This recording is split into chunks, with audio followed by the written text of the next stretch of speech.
Sankt-Peterburg va Moskva shaharlaridan Toshkentgacha avtobus va mikroavtobuslarda yetib olishni istasangiz, O'zavtotrans xizmatidan foydalaning. Batafsil ma'lumotlarni mana shu telefon raqamlariga qo'ng'iroq qilib bilib olishingiz mumkin. Bir kishi Microsoft kompaniyasiga farrosh bo'lib ishga kirmoqchi bo'libdi.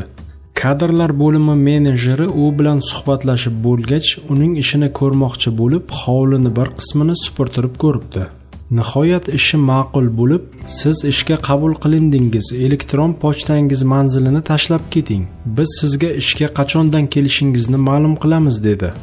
Lekin mening kompyuterim ham, elektron pochtam ham yo'q, dedi o'zini yo'qotib farrosh.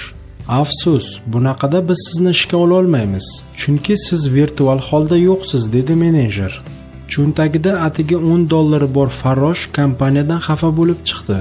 Miyasiga bir fikr keldi-yu, 10 kilo pomidor olib uyma-uy sotib chiqishga qaror qildi. Puli 2 baravarga ko'payganini ko'rib, shu ishni davom ettiraverdi. Bir qancha vaqtdan keyin kichik furgon, so'ng yuk mashinasi sotib olib, firmaga asos soldi. Bir necha yildan so'ng bir qancha supermarketlari bo'lgan yirik kompaniya egasiga aylandi. Kunlarning birida u o'zi va oila a'zolarini sug'urta qildirmoqchi bo'lib, sug'urta agenti bilan uchrashdi. Sug'urta agenti u bilan so'zlashib bo'lgach, elektron adresini so'radi.